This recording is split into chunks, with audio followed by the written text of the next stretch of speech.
절에서 24절 말씀입니다. 우리 교독하도록 하겠습니다. 아브라함이 그돌라오멜과 그와 함께한 왕들을 처부수고 돌아올 때에 소돔 왕이 사회 골짜기 곧 왕의 골짜기로 나와 그를 영접하였고, 살렘 왕 멜기세덱이 떡과 포도주를 가지고 나왔으니 그는 지극히 높으신 하나님의 제사장이었더라. 그가 아브라함에게 축복하여 이르되 천지의 주제이시오 지극히 높으신 하나님이여 아브라함에게 복을 주옵소서. 너희 대적을 내 손에 붙이신 지극히 높으신 하나님을 찬송할지로다 하며 아브라함이 그 얻은 것에서 10분의 1을 멜기세덱에게 주었더라. 소돔 왕이 아브라함에게 이르되 사람은 내게 보내고 물품은 내가 가지라. 아브라함이 소돔 왕에게 이르되 천지의 주제이시오 지극히 높으신 하나님 여호와께 내가 손을 들어 맹세하노니 내 말이 내가 아브라함으로 치부하게 하였다 할까 하여 내게 속한 것은 실 한 오락이나 들매끈 한 가닥도 내가 가지지 아니하리라. 오직 젊은이들이 먹은 것과 나와 동행한 아넬과 에스골과 마므레의 분깃을 제할지니 그들이 그 분깃을 가질 것이니라. 아멘. 지난주 말씀을 잠시 요약해서 말씀드리겠습니다. 남부와 북부가 동맹을 맺고 서로 규합하여 싸움을 했죠. 북부 동맹이 남부 동맹을 완전히 괴멸시키고 전리품과 포로들을 이끌어 자신의 곳으로 올라갔습니다. 그런데 이 와중에 롯과 그의 가족들이 모두 다 잡혀서 포로로 끌려가게 됐죠. 이 소식을 들은 아브라함이 318명의 준비된 훈련된 사람들과 또 아넬과 이 마므레와 에스골의 이 형제들과 함께 연합군을 형성하여 그들을 추격하여 따라갔습니다. 그리고 그들을 완전히 소탕하고 롯과 그의 소유와 모든 것을 다시 가지고 되찾아 내려왔죠. 아브라함은 비록 롯이 자신의 살 길을 찾아 떠나갔지만 롯이 잡혔다는 소식을 듣고 끝까지 그의 사랑의 의무를 다한 것을 보여주었습니다. 이것을 통해서 우리가 신앙생활을 하는 우리 그리스도인들이 항상 우리의 사랑이 의무를 버리지 않는 것이다 라고 말씀을 드렸어요. 나에게 마음이 좋지 않거나 사랑이 식었다는 이유만으로 우리가 사랑의 의무를 지지 않는 것이 아니라 항상 사랑은 의무를 다하는 것이다 라는 것을 말씀드렸어요. 오늘 본문에 보시면 이렇게 승리하여 개선 장군이 되어 돌아오는 이 아브라함을 소돔 왕이 이 사회 골짜기에서 그를 영접합니다. 5개 나라가 연합을 하여 싸웠음에도 불구하고 대패를 했는데 민병대로 구성된 이 군대가 가서 정규군을 격파하고 돌아왔으니 놀라지 않을 수 없었던 것이죠. 그런데 이 사람이 뭐라고 하는지 보십시오. 21절에 소돔 왕이 아브라함에게 이르되 사람은 내게 보내고 물품은 네가 가지라. 네가 획득한 그 전리품 네가 갖고 우리에게 속한 우리 쪽 사람들은 보내라. 그렇게 말한 것이죠. 사실 이러한 태도는 무례하기 짝이 없는 행동이었어요. 사실 이 전쟁에서 승리하고 돌아온 아브라함이 모든 전리품은 다 내 것이니까 내가 취하겠다라고 하여도 사실 소돔 왕의 입장에서는 아무것도 요구할 권리가 없는 것이죠. 네가 얻은 전리품이나 내가 내 거니까 다 가지겠다라고 해도 소돔 왕의 입장에서는 그거 내 거니까 돌려줘라고 말할 수 없는 것이죠. 자신은 기껏 전쟁에서 패해서 역청구덩이에 빠져서 도망자 신세가 됐으면 고맙다, 감사하다라고 해도 모자를 파네. 네 거는 물건은 갖고 사람은 돌려보내라고 요구를 하고 있는 것이죠. 이와 대조적으로 멜기세덱은 이 전쟁에서 패한 왕도 아니었음에도 불구하고 떡과 포도주를 가지고 그에게 영접하고 그에게 감사하며 축복하고 있는 것을 보여줍니다. 이렇게 당당하게 요구하고 있는 소돔 왕에게 아브라함이 뭐라고 합니까? 22절에서 23절입니다. 함께 읽을까요? 천지의 주제이시오 지극히 높으신 하나님 여호와께 내가 손을 들어 맹세하노니 내 말이 내가 아브라함으로 치부하게 하였다 할까 하여 내게 속한 것은 실 한 오락이나 들매끈 한 가닥도 내가 가지지 아니하리라. 내가 맹세하는데 너의 물건 중에 내가 한 터럭도 취하지 않겠다는 거예요. 그 이유는 내가 부해지고 창대하게 된 이유가 너 때문이다 라는 소리를 듣게 하고 싶지 않겠다. 그래서 나는 이것을 취하지 않겠다라고 말한 거예요. 여러분, 아브라함이 뭐 때문에 부자가 됐나요? 물론 그가 부자인 것은 처음부터 부자였는데 뭘로 더 부자가 됐나요? 아내를 팔았죠. 바로 왕에게 아내를 넘겨서 그에게 많은 그 재물을 받았습니다. 금이며 은이며 가축이며 많은 걸 받았죠. 그걸 받고 나서 아브라함의 마음은 어땠을까요?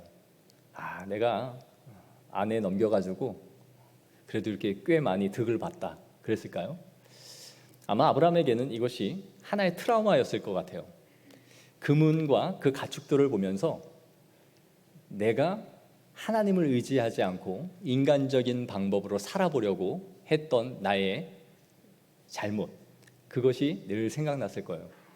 하나님이 나에게 약속해 주신 대로 내가 걸어갔으면 하나님이 당연히 부하게 하셨을 텐데 내가 살겠다고 누이라고 속여서 여인을, 내 아내를 넘긴 것에 대한 그 트라우마를 갖고 살았을 것 같아요.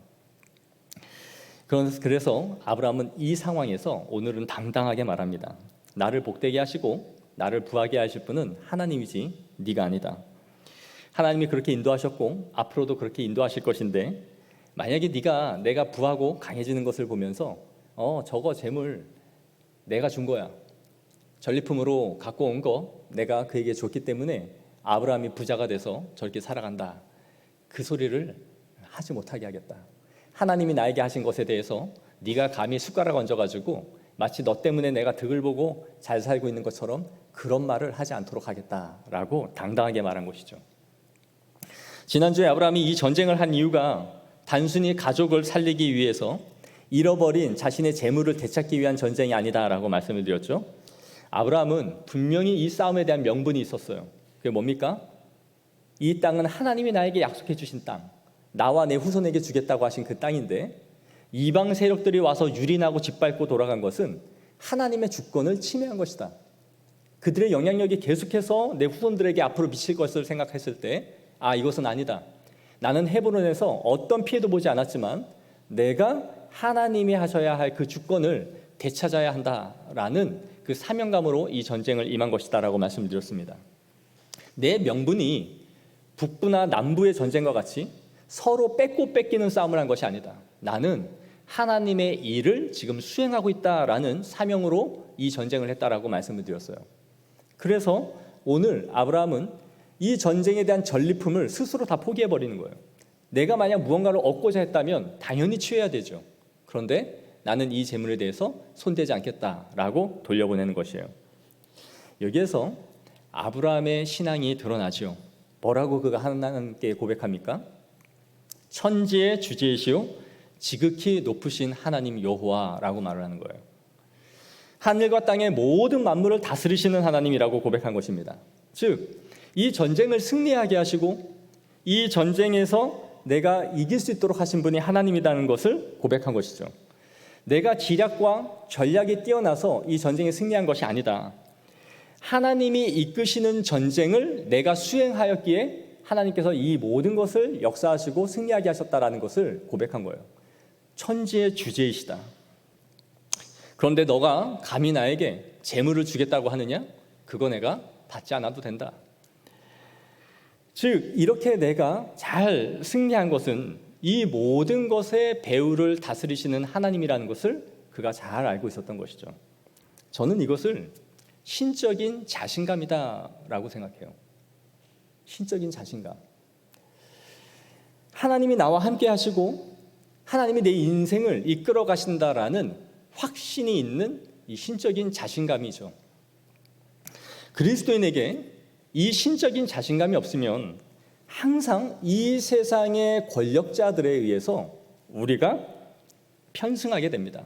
그리고 거기에 의해서 휘둘리는 삶을 살아요. 그들이 가라고 하면 가고 오라고 하면 옵니다. 신앙의 줏대가 없어요. 신앙의 기준이 없어요. 그들이 내 목줄을 쥐고 있다라고 스스로 생각하기 때문인 것이죠. 그러면서 늘 생각하고 말하기를 그럼 어찌합니까? 다 살자고 하는 것인데 상사가 시키면 해야 하고 그것이 신앙의 기준에 부딪혀도 이것이 현실이다 생각하면서 그렇게 살아가는 것이죠. 그러나 그리스도인들에게는 이 신적인 자신감을 갖고 살아가는 사람들이에요. 너희들이 나를 죽이고 살리지 못한다. 너희들이 세상 권력자이고 너가 나의 상사인 것은 맞지만 너희들에 의해서 내가 살아가는 삶의 기준, 내가 죽고 사는 것이 너희들에게 있지 않다라고 말하는 것이죠. 하나님이 너희에게 권력을 주지 않았다면 그 자리에도 이르지 못했을 것이다. 하나님이 천지의 주제이시고 하나님은 그의 백성들을 믿고 신뢰하는 자들에게 지키시고 보호하시는 하나님이다 라는 것을 믿고 살아가는 것이에요. 그래서 신앙에 대해서 자신이 타협하지 않고 지켜야 될 것들을 하나님 앞에 지켜가면서 당당하게 살아가는 것이죠. 이렇게 당당하게 살아간다는 것은 이 세상 사람들에게, 상사에게 예의가 없이 대하거나 회사의 직무를 태만히 하거나 하고 싶은 것을 자기 마음대로 하면서 하나님이 나를 지키실 것이다 라는 생각을 갖고 살아간다는 것을 의미하지 않아요. 그리스도인들은 그것이 죄가 아니라면, 그것이 불의한 일이 아니라면 철저하게 우리의 신앙에 저촉되지 않는 한 우리의 모든 것에 최선을 다하고 힘씁니다. 그러나 나를 이끄시고 나에게 복되게 하실 분이 하나님이시라는 것을 알기 때문에 그것을 항상 믿고 의지하며 걸어가는 것이죠. 우리 주님이 이 땅에 살아가는 그리스도인들이 이렇게 신적인 자존감을 가지고 살아가기를 원하세요. 이것을 기뻐하시는 거예요. 이리 가라면 이리 가고 저리 가라면 저리 가라. 내가 혼자 살아보겠다라고 힘쓰면서 신앙의 기준을 항상 허물어버리고 이렇게 하지 않으면 내가 실패할 것 같고 망할 것 같기 때문에 늘 그것을 따라가는 삶, 그것을 하나님이 원치 않으신다라는 거죠. 제가 아이를 키우면서 늘 강조하는 것, 이렇게 컸으면 좋겠다라고 생각하는 것 가운데 하나가 뭐냐면 자존감 있는 아이로 크면 좋겠다라는 생각을 해요. 우리 아이가 어릴 때 학교에 갔는데 그 친구들 중에 꼭 이런 말을 하는 친구들이 있어요. 너 그거 안 주면, 이거 안 해주면 너 친구 안 할 거야. 너 이거 나랑 이거 놀 건데 이거 안 해주면 나 친구 안 할래. 자기와 잘 놀던 친구가 이거 안 해주고 이 놀이 같이 하자 했는데 안 한다는 이유만으로 친구를 안 하겠다라고 하면 우리 아이가 집에 와서 아주 속상해해요. 그 아이가 누가 친구 안 한다고 그랬다고. 그러면 그 아이가 정말 친구 안 한다고 그랬으면 다음날 정말 말도 안 하고 끝까지 의절하나요? 그러지 않죠. 지가 무슨 말을 했는지도 모른 채 또 말을 걸고 와서 또 놀자고 그래요. 그냥 아이니까 자기가 할 수 있는 걸로 그냥 말을 했을 뿐 그것을 지키려고 생각을 담아서 한 것은 아니죠. 그럼에도 불구하고 아이는 집에 와서 속상해해요. 그때마다 아이에게 계속 말해줬어요. 자기가 원하는 걸 해주지 않는다고 하여 친구를 한다 안 한다를 결정하는 그런 친구는 없어도 되는 친구야. 그런 친구가 친구를 하지 않는다고 속상해할 필요가 없다. 좋은 친구는 그런 것을 기준으로 하여 친구를 삼지 않아. 아직 어려서 그 아이가 그런 말을 했지만 그런 말에 네가 휘둘릴 필요가 없어. 좋은 친구는 그런 식으로 친구를 결정하지 않는다. 만약에 그 아이가 계속 그런 식으로 한다면 결국 그 아이는 모든 친구들을 다 잃게 될 거야. 외톨이가 되고 혼자가 되는 친구는 그런 식으로 친구를 선택하고 친구를 삼는 아이들은 결국 나중에 혼자가 돼. 그러니까 그런 아이들의 말에 의해서 네가 속상해하거나 친구를 잃었다는 생각을 하지 마. 그런 생각을 갖고 있는 친구는 언제고 너 곁을 떠나갈 거다. 그러니까 거기에 흔들리지 말라라고 늘 말해주죠. 자존감이 없으면 아이가 뭐를 할까요? 그 아이가 하자는 대로 계속 끌려가죠. 이거 줘. 그럼 친구 할게. 그럼 줘야 돼요. 이거 같이 놀아. 그걸 해야 이 친구가 친구가 될 수 있다면 또 끌려가죠. 자존감이 없는 사람은 남이 하는 걸 다 해야 됩니다. 남이 입는 것, 남이 가본 것, 남이 먹은 것, 그걸 못함으로 인해서 상실감을 느껴요. 그 남 따라잡기를 늘 하며 살아가는 사람들은 결국 자신의 자존감이 없음을 보여주는 거예요. 자존감이라는 게 뭡니까? 외부에 의해서 가변적인 상황에 의해 내가 흔들리거나 휘둘리지 않는 상태예요. 상황과 외부에 의해서 내가 전혀 흔들리지 않는 것이 자존감이에요. 너희는 너희의 삶대로 그렇게 살아라. 나는 내가 걸어가야 하는 방식과 삶의 원칙이 있다. 그것이 자존감이 있는 사람이 살아가는 방식이에요. 나의 삶의 원칙이 있고 내가 선택한 기준과 방향이 있음을 아는 것이죠. 아브라함은 지금 이런 신적인 자신감이 있었던 거예요. 주제도 되지 않는 소돔 왕이 자신에게 와서 줘라 마라, 그런 거에 대해서 자신이 흔들리지 않는 것이죠. 난 그런 거 관심 없다. 너나 가져라. 내가 너 때문에 부자가 되지 않고 너 때문에 성공하지 않는다. 나를 부하게 하시는 것은 하나님의 언약대로 너를 복되게 하실 것이다 라는 그 약속에 성취해 있는 것이지, 너에 의해서 내 삶이 어떤 것도 흔들리지 않는다라는 것을 잘 알고 있었던 것이죠. 사랑하는 성도 여러분, 세상에서 살아갈 때에 그렇게 살아가십시오. 찌질하게 이렇게 하면 성공할까? 저렇게 하면 성공할까? 이쪽에 줄 대면 좀 더 나을까? 저쪽에 줄을 서면 될까? 이쪽에 투자하면 좀 더 내 살림살이가 나아질까? 나의 신앙의 기준도 가치도 없이 항상 흔들리는 갈대와 같이, 바람에 나는 겨와 같이 살아가지 마십시오. 하나님은 자신의 백성들이 이 자존감을 가지고 신적인 확신 속에 살아가는 것을 기뻐하시는 줄 믿습니다. 아브라함은 자신의 전리품을 가지라는 이 제안에 단호히 거절하죠. 하지만 그는 24절을 보시면 이렇게 말합니다. 다시 보겠습니다. 오직 젊은이들이 먹은 것과 나와 동행한 아넬과 에스골과 마므레의 분깃을 제할지니 그들이 그 분깃을 가질 것이라. 아넬과 에스골과 마므레의 형제들이 이 전쟁을 한 목적이 무엇입니까? 아브라함처럼 약속의 땅을 수호하고 지켜야겠다라는 일념으로 함께 동참했습니까? 아니에요. 너나 나나 서로 위기가 오면 서로 동맹하고 지켜주자라는 이 언약 때문에, 자신들의 동맹 때문에 이 전쟁에 참여했던 것이죠. 그리고 당연히 이 전쟁에 승리했다면 그 전리품을 자신들이 취하고자 하는 목적이 있었을 거예요. 목숨 걸고 나간 전쟁이잖아요. 그런데 아브라함이 내가 공을 세웠고 내가 이 전쟁을 이끈 사령관이었으니까 내가 이 전쟁에 전리품을 포기했으니 너희들도 같이 포기하자라고 말하지 않아요. 아브라함은 자신의 권리를 포기했다 하여 남이 가져야 할 권리를 스스로 결정하지 않는 것이죠. 나는 전리품에 관심이 없으니 너도 같이 포기해라, 그렇게 말하지 않는다는 거예요. 그들의 목과 성과에 대해서 마땅히 그들이 취해야 할 것을 취하도록 배려하고 있는 거예요. 우리가 신앙생활을 하면서 내 신앙의 기준과 정조를 지킨다라는 이유만으로 다른 사람을 강요하는 것은 옳지가 않습니다. 이것은 불의하고 악한 세상에 살아가면서 불의하고 악한 짓을 하는 사람들을 나는 내 신앙대로 살 테니까 당신들은 그렇게 살아도 나는 신경 쓰지 않겠다라는 그런 의미가 아니에요. 우리는 불의에 기뻐하지 않을 뿐만 아니라 불의를 근절하고 막을 수만 있다면 그것을 최선을 다해 이 사회의 악을 막기 위해서 힘써야 돼요. 그러나 여기에서 말씀하는 것은 자신의 신앙의 기준으로 남을 강요하거나 양심의 가책을 주도록 몰아가서는 안 된다라는 거예요.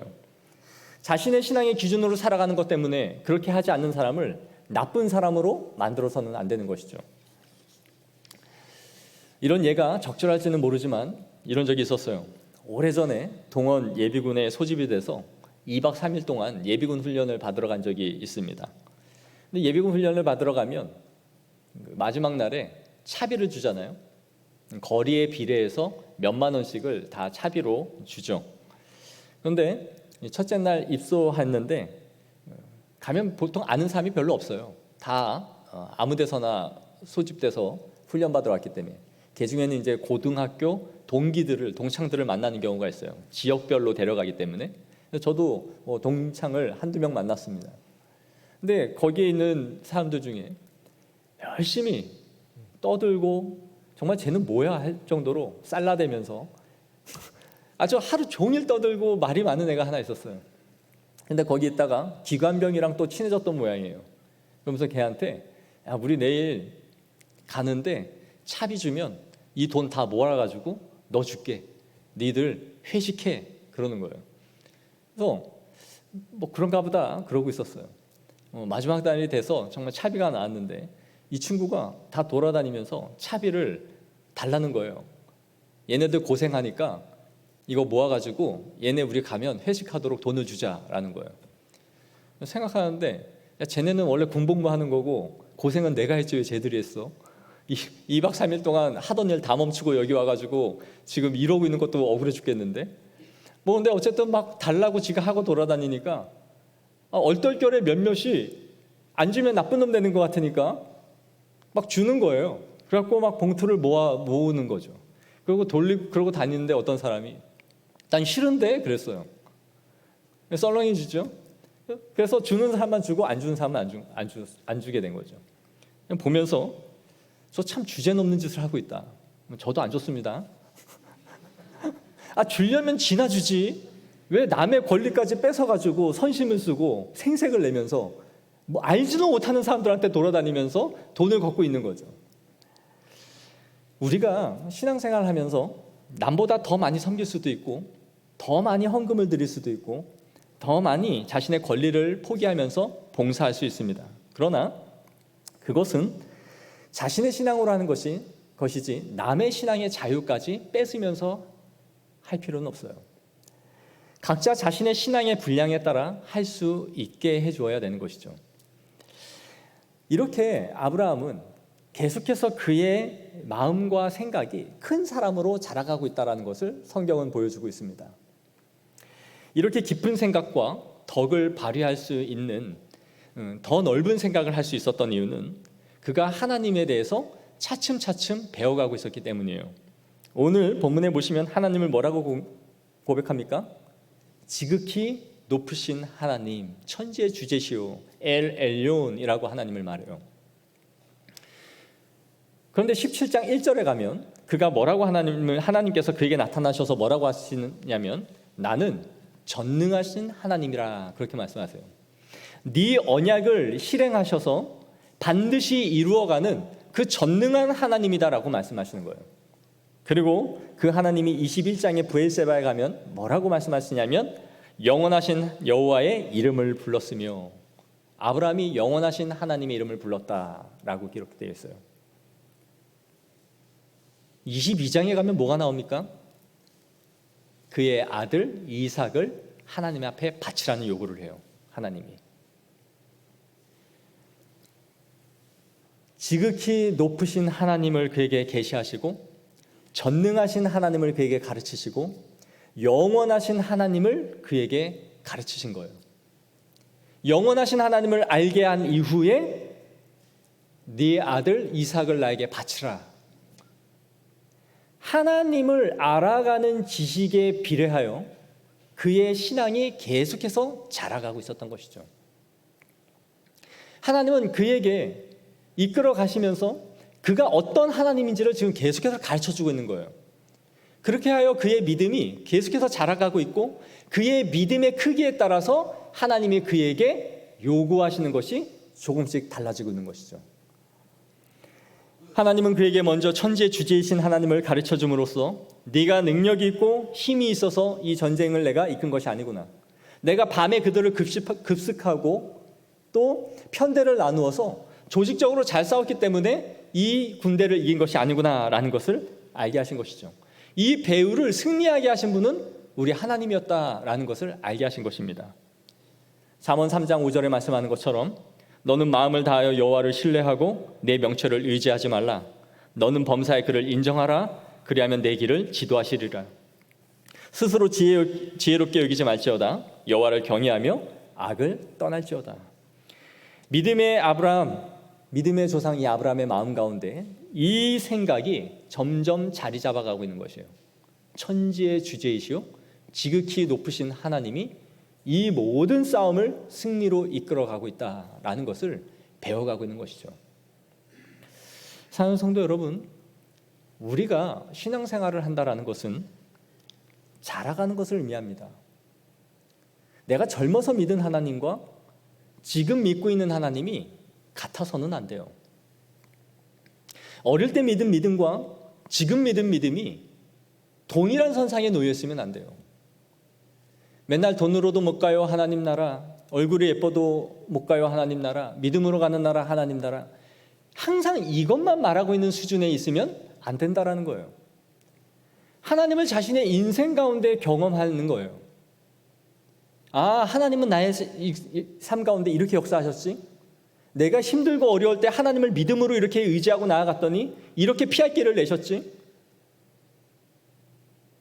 내가 주님을 부인하고 세상으로 곁길로 갔더니 하나님이 나를 이렇게 다루셨지? 결국 그것이 나를 불하게 하고 승리할 줄 알았는데 돌아보니 그것이 아니었구나. 그리고 그때마다 하나님을 붙잡고 기도로 하나님 앞에 나아갔더니 믿음이 과연 정말 승리하게 하시는구나 하나님이. 그걸 배워가는 거예요. 그렇게 하여 우리의 인생에 하나님에 대한 고백이 달라지고 깊어지는 것이죠. 그것이 믿음이에요. 이런 것이 쌓이고 쌓이면 뭐가 생겨요? 바로 신적인 자존감을 갖고 살아가는 그리스도인이 되는 거예요. 흔들리지 않는 거예요.